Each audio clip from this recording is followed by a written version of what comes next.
Rising from the tides like a fortress carved by myth, Mont Saint Michel stands defiant against time and sea. In this film, I'm going to show you what this extraordinary place has to offer, its hidden corners, its sacred heights, and the stories etched into every stone. Join me on a journey as we explore one of the most fascinating places on Earth. Hey everyone, welcome back to another episode of Project Gaia. JP here, and today we are in a very special place.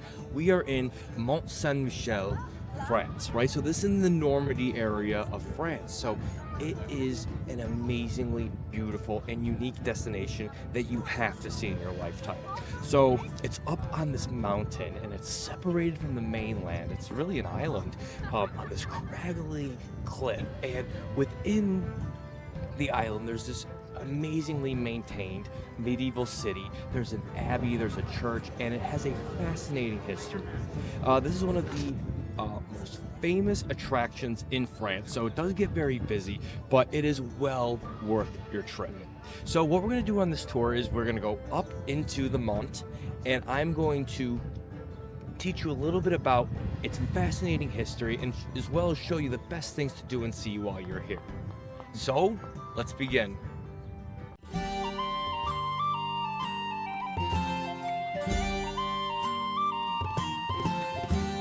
The road winds through the Norman countryside, calm and unassuming. Then, like a vision through the mist, it rises, Mont Saint Michel, alone in the bay, as if torn from the pages of legend. Now, when you arrive at Mont Saint Michel, you have to go into a parking lot. So, whether you're arriving by a tour bus or driving yourself, you'll go to this huge parking lot, and there's a tourist office and there's bathrooms and all of that. So it's really well serviced. I mean, this is one of the largest attractions in France, so you know it's very well served, and you're gonna find that there are a lot of amenities. And then once you get here, I really recommend that you mark where you park, because it is a very large lot. And then you go in, and there's a shuttle bus. Now you could take the shuttle bus. It gets pretty crowded. There's lots of lines. I recommend you come here either very early or very late in the day.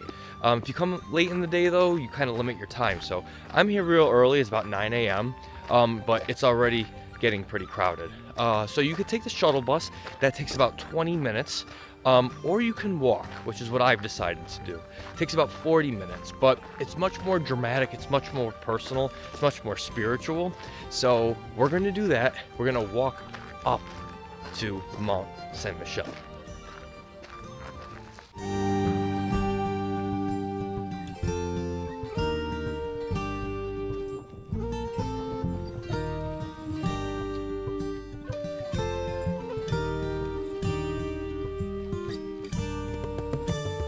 Grazing sheep dot the salt meadows, scattered like soft brushstrokes across the tidal plains.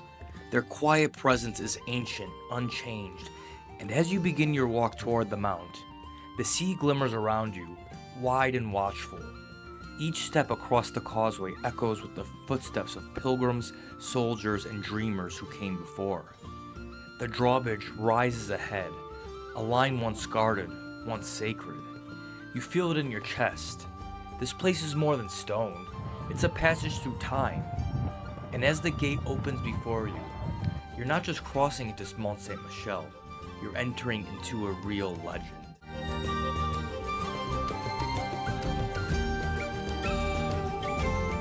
Okay, so we finally made our way up the mountain, right? So we are in the island now, right? And when you enter, you go through this super dramatic entry point. It's called Port et Logis du North. So it's just what you think it is, right? So it has the drawbridge, the trebuchet, into this old, big, thick stone walls, and then you enter the city, and it truly is magnificent. It's something you'll always remember, and it's so dramatic, and I'm already seeing why this is such a famous place to visit in the world and in France. So let's enter the city.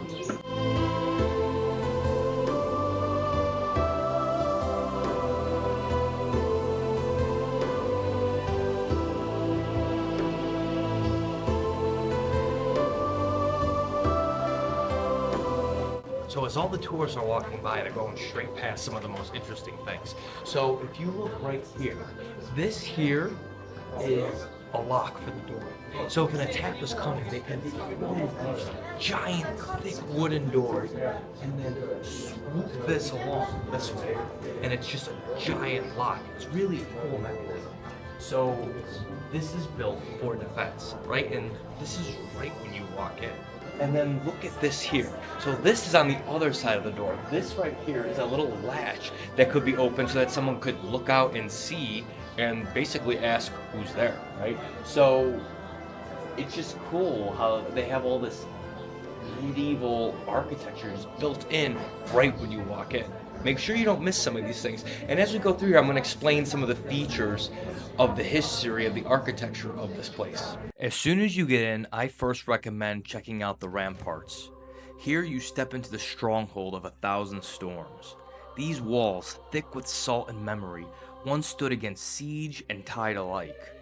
From here, the island reveals itself, layered, fortified, alive with history, and waiting to be uncovered.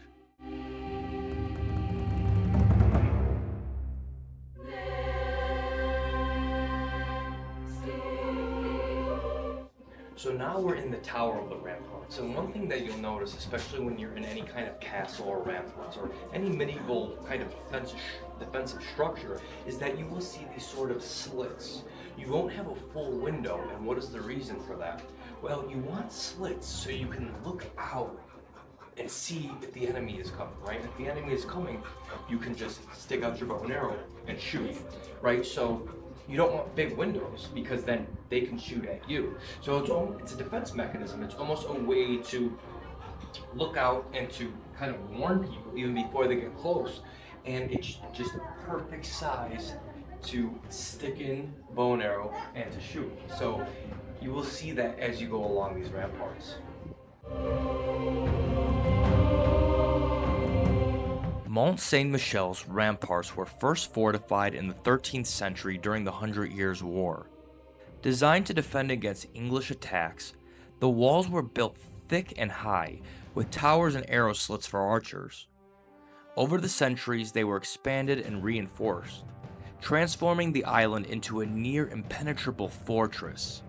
Despite repeated sieges, Mont Saint Michel was never taken by force, becoming a symbol of French resistance and resilience.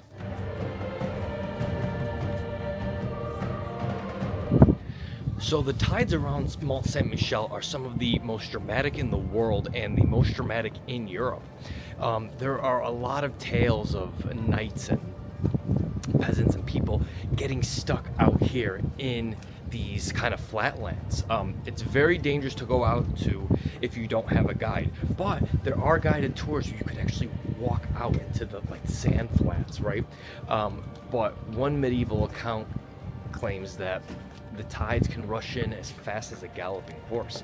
So you got to make sure you know when the tides are coming and have a guide, and so they can understand when it is, because there are actually people who had to be rescued by kind of wandering out there themselves. So just be very careful, but it is something cool to see, and I encourage you to do that if you have the time here at Mont Saint Michel. Today, visitors can dine atop the very ramparts once used for war, sipping cider or tasting lamb from the salt meadows, all while gazing out across the shifting tides. These walls, once manned by soldiers, now welcome travelers from around the world. Built across centuries, they reflect Romanesque foundations, medieval ingenuity, and Gothic additions layered by time. But no matter the age, the view remains eternal. Stand here long enough, and the sea speaks of solitude, strength, and the slow, unyielding pull of history. So the main attraction here at Mont Saint Michel is the Abbey, of course, right? So this Abbey is beautiful. It has just amazing architecture, a fascinating history. It has all these little labyrinth-like different corridors, and you truly feel like you have stepped into the medieval era, and it has such an amazing devotion to God and afterlife and spirituality. It really is beautiful. Now, most days there is a mass at noon, so I recommend you take a look at that if you're interested. I went to that, which was really, really cool. It was very beautiful, deep Gregorian chant-like music. It really helps you feel connected. But what we're going to do is we're going to go up into the Abbey. We're going to explore all of its rooms, the main church, and all of the labyrinth-like corridors within the Abbey and the cloisters. And we're going to learn a little bit more about its history. So, let's head in. At the island's crown sits the Abbey, serene, commanding, and built as if drawn downward from the heavens. For over 1,000 years, it has been the soul of Mont Saint Michel, a place where stone meets sky and prayers rise like mist from the sea. The path winds steeply upward, past timbered houses and weathered stone. Every step is a climb through time, where medieval walls lean in close, whispering of monks, pilgrims, and kings. The ascent is not just physical, it's truly a pilgrimage.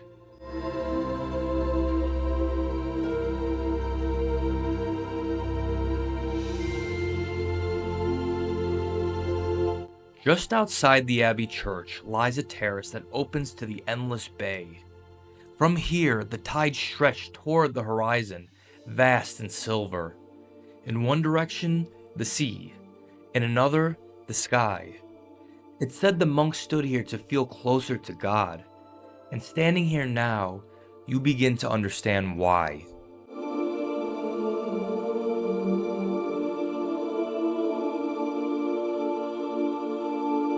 The Abbey Church was first consecrated in 709 AD, built to honor the Archangel Michael after he appeared, so the legend goes, in a vision to the Bishop of Avranches.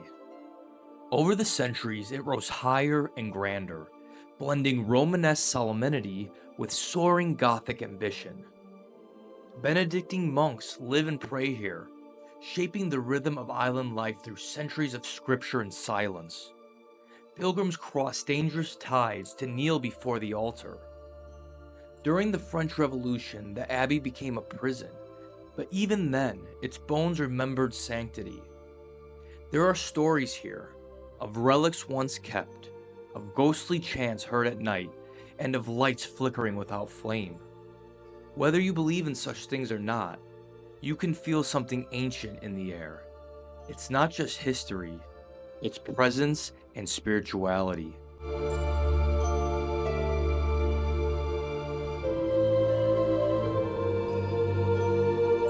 Now, the Abbey also has a very interesting cloisters, which is where we are now. Now, if you don't know what a cloister is, it's basically a courtyard, a medieval courtyard with arches all around it. But what's cool about this one is it actually looks out onto the sea, and you can see deep into the sea and back to the land as well. So it's very cool to see, and it's just kind of an ethereal experience walking through all of the arches and seeing the ocean far out.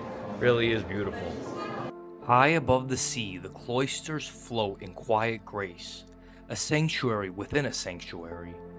Built in the 13th century, their delicate arches were a place of meditation for the monks, where the open sky met the carved stone and silence spoke louder than words.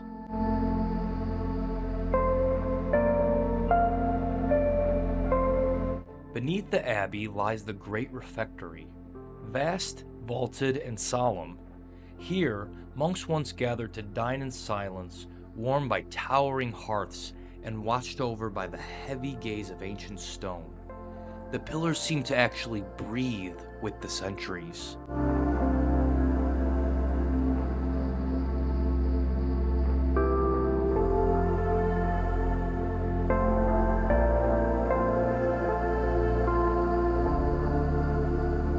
You wander deeper into the abbey, past narrow corridors worn smooth by time. Light flickers on cold walls as you descend, and then, there it is, the Great Wooden Wheel. Built in the 19th century, it once hauled supplies up from below, turned by prisoners when the abbey served as a fortress prison. As you step back into the light, a garden awaits. Tucked into the heights like a secret kept by stone, lavender sways gently in the breeze. From its edge, the sea stretches forever. Now, the next place you have to check out when you're here in Mont Saint Michel is La Grande Rue, which is the main street, basically. Now, it is filled with very authentic medieval era architecture, right? So they're all on top of each other, real close together. It's like an alley, really. But what that also creates is, since there's such a large tourist population here, it is extremely crowded, and I mean extremely crowded. You could barely move in this little alley. But, you know, despite that, kind of move through it, check out some of the stores. They have a lot of medieval stores, a lot of like little ice cream shops and, you know, medieval themed merchandise, really. So it really is something to see, even religious stuff as well. Also, too, there's restaurants in the front, restaurants and shops in the front. Some of them actually open out back to the ramparts, which we saw earlier. It would be cool if you want to sit outside, like today's a beautiful day in May, right?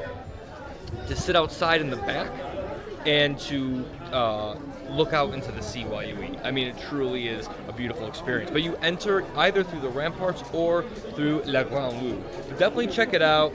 Try to wiggle your way through it. If you get here early enough, it might be a little better. But it's extremely crowded, but extremely cool.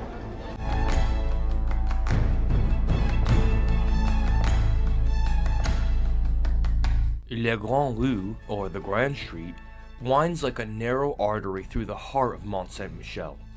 For centuries, it has welcomed those who dared cross the tides. Pilgrims trudged its stones seeking sanctuary. Merchants shouted from wooden balconies. Soldiers marched under banners now long forgotten. Today, the street still hums with life. Medieval architecture crowds in from all sides. Timbered facades leaning over stone alleys, iron lanterns hanging low. The scent of roasting meats and fresh bread fills the air. Taverns and eateries spill out onto the cobblestones, where travelers pause to rest just as they did 1,000 years ago. Shops brim with curiosities, books bound in leather, replica swords, carved relics, and aged maps. Some call it commercial, others call it living history. Either way, the street breathes. Every step pulls you forward, deeper into the Mount's story, where the noise of the crowd fades into something older. On La Grande Rue, the present is always walking in the footsteps of the past.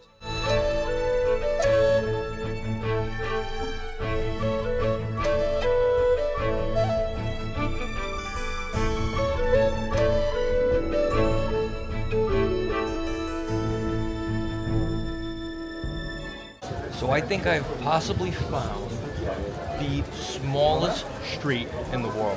I'm not sure if it is, but it's got to be close.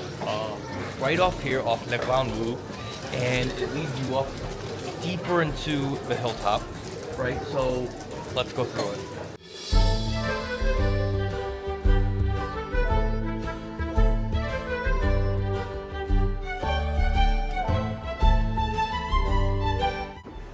I'm not joking. This has got to be 2 to 3 feet wide. I mean, if you're a bigger person, you're not going to be able to get through here. I'm just barely getting through, especially with my backpack. But it's very cool to see these kind of streets. You know, when they build on mountains like this, and in the medieval era when you didn't need a lot of space because there were no cars, right? Everyone just walked, right? That's where you get these very narrow streets. And what it does is it creates an ambiance, right? So the ambiance of the small, skinny alley-like streets, right? We kind of associate that with the medieval era. And the reason for that, like I mentioned, is purely functional. You don't need a large, wide street when you really just have pedestrians and maybe once in a while some goats or horses. But you'll see that a lot in medieval cities. You'll see really tiny streets. That was one of the tiniest I've ever seen. They're usually not that small, but like La Grande Rue, you know, it's not so grand, it's not so big, it's small, right? And that's because you don't need the space, and space is a commodity, especially when you're on a mountain like this. So you have to be even more resourceful with how you utilize the land. So as far as eating goes in Mont Saint Michel, I actually recommend bringing a lunch. And the reason I say that is because during the lunch rush, a lot of these smaller restaurants get overcrowded and they're pretty expensive too. But it is of value to get one of the restaurants that look out onto the ramparts to get an amazing view of the sea and just the surrounding islands. So what I recommend you do is bring a lunch, but then at around 3 it dies down a bit. At 3, then get like a coffee, and I'm usually needing coffee around 3. Get a coffee, and then you can get a seat and you look out at this amazing view. So I recommend when you're here to not just stay on Le Grande Rue, even though that's where all the bars and restaurants and stores are. It really is interesting to step off that main street. So you walk up some of these, well, lots of stairs, right? So it's a little bit difficult for people who aren't highly mobile, but you walk up all these stairs into these alley-like, labyrinth-like little streets up here, and it's much quieter. I'm not gonna say you have it all yourself, but it is much quieter, and you just see amazing architecture just built into this ancient stone. It truly is beautiful and something very interesting to see. Although make sure you bring your walking shoes because there are tons of stairs.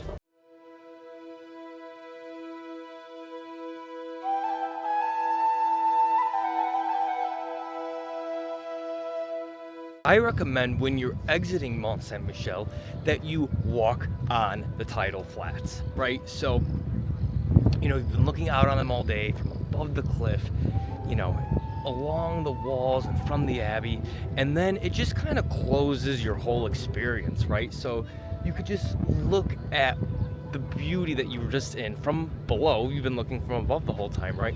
From below, and just appreciate the beauty and the vastness of the sea, and just the appreciation of how this amazing little village and abbey was built out here in the middle of a very inhospitable environment. It truly is beautiful and moving, and you know, it really brings you a connection to the nature, the religious, and the spiritual. Once beyond the walls, you step into a vast silence.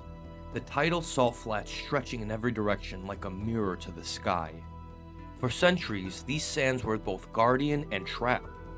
The tides here move faster than a man can run, claiming the careless without mercy. But walk them with awareness, and you walk a sacred threshold between land and sea, time and eternity. Out here, with the mount behind you, you understand some places were built not just to be seen, but to be felt.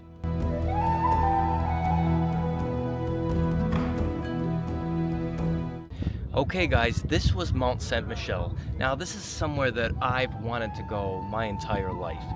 And it was a pleasure showing you guys the best things to do and see while you're here. Now it truly is a spiritual, religious, and just amazing journey. I really recommend you come here. The crowds do, you know, put it down a little bit, I must say that, but you know what? Blind of that, it truly is an amazingly beautiful and unique destination that you have to see in your lifetime. Listen guys, if you like this kind of content, please subscribe if you haven't already. Like this video, share this video, and leave me your comments and questions below. I answer all my questions and comments sooner or later. So guys, until next time, take care. Bye.